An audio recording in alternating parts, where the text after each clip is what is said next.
Assalamualaikum warahmatullahi wabarakatuh. Perkenalkan, nama saya Aprilia Delvi dari Fakultas Ilmu Tarbiyah dan Keguruan, Program Studi Pendidikan Agama Islam UIN Raden Fatah Palembang. PAI 9 2019. Baiklah, di sini saya akan menjelaskan dari 3 pertanyaan sekaligus beserta pembahasannya yang berkaitan dengan mata kuliah saya Ulumul Hadis. Baiklah, yang pertama yaitu apa pengertian sunnah dari segi bahasa dan istilah? Menurut bahasa, sunnah ialah sesuatu jalan yang terpuji dan atau yang tercela.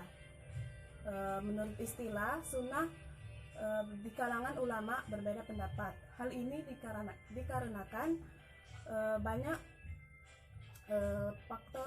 beberapa faktor. Yang pertama yaitu perbedaan latar belakang, persepsi, sudut pandang terhadap diri Rasulullah Shallallahu Alaihi Wasallam. Sebagian besar itu terbagi menjadi 3 kelompok. Yang pertama yaitu ahli hadis, yang kedua yaitu ahli usul, dan yang ketiga itu ahli fikih. Yang pertama yaitu ahli hadis.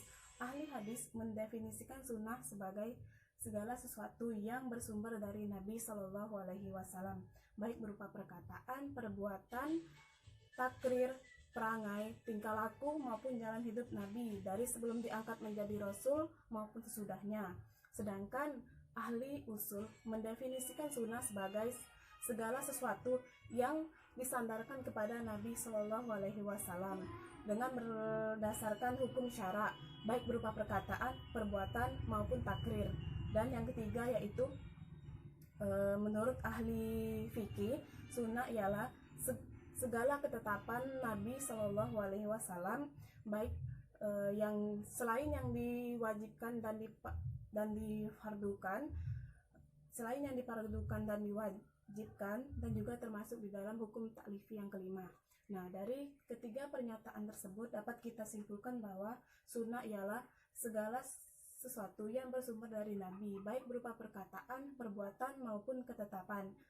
Apabila kita melaksanakannya itu mendapat pahala, dan apabila kita tidak melaksanakannya juga tidak apa-apa. Kemudian yang kedua yaitu mengapa hadis dhaif bisa dikatakan sebagai hadis palsu atau ditolak? Alasannya karena hadis dhaif ialah merupakan hadis yang kehilangan salah satu syaratnya sebagai kriteria hadis sahih dan hadis hasan. Berikut ini kriteria hadis sahih. Yang pertama yaitu sanadnya bersambung, riwayat adil, riwayat dobi, terlepas dari syad dan terhindar dari ilat. Begitupun juga dengan hadis hasan, sanadnya bersambung, riwayat adil, riwayatnya kurang dobit, terlepas dari syad dan terhindar dari ilat. Nah, apabila dari syarat-syarat hadis tersebut hilang atau tidak ada, maka hadis tersebut bisa dikatakan sebagai hadis dhaif atau hadis palsu. Kemudian yang ketiga yaitu apa saja perbedaan antara Al-Quran, hadis qudsi, dan hadis? Yang pertama yaitu semua lafaz yang di dalam Al-Quran merupakan mukjizat dan mutawatir. Sedangkan ulumul hadis pada hadis qudsi tidak demikian, begitu juga terhadap hadis. Hanya sedikit saja hadis yang diriwayatkan secara mutawatir. Kemudian yang kedua yaitu ketentuan hukum yang berlaku pada Al-Quran tidak berlaku pada hadis qudsi maupun hadis. Seperti ketentuan hukum memegang Al-Quran harus orang yang suci dari hadas. Pantangan bagi mereka yang berhadas besar itu memegang Al-Quran. Sedangkan bagi hadis qudsi dan hadis itu tidak ada pantangan. Dan yang ketiga yaitu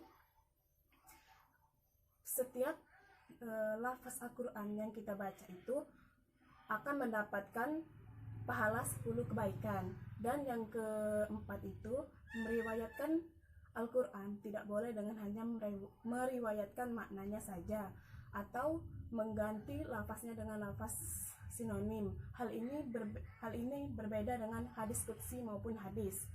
Mungkin itu saja yang dapat saya sampaikan. Apabila ada salah kata, saya mohon maaf dan mohon dibenarkan. Pada Allah saya mohon ampun. Zikir, fikir, dan amal soleh. Wallahu muwaffiq ila aqwamit thoriq. Wassalamualaikum warahmatullahi wabarakatuh.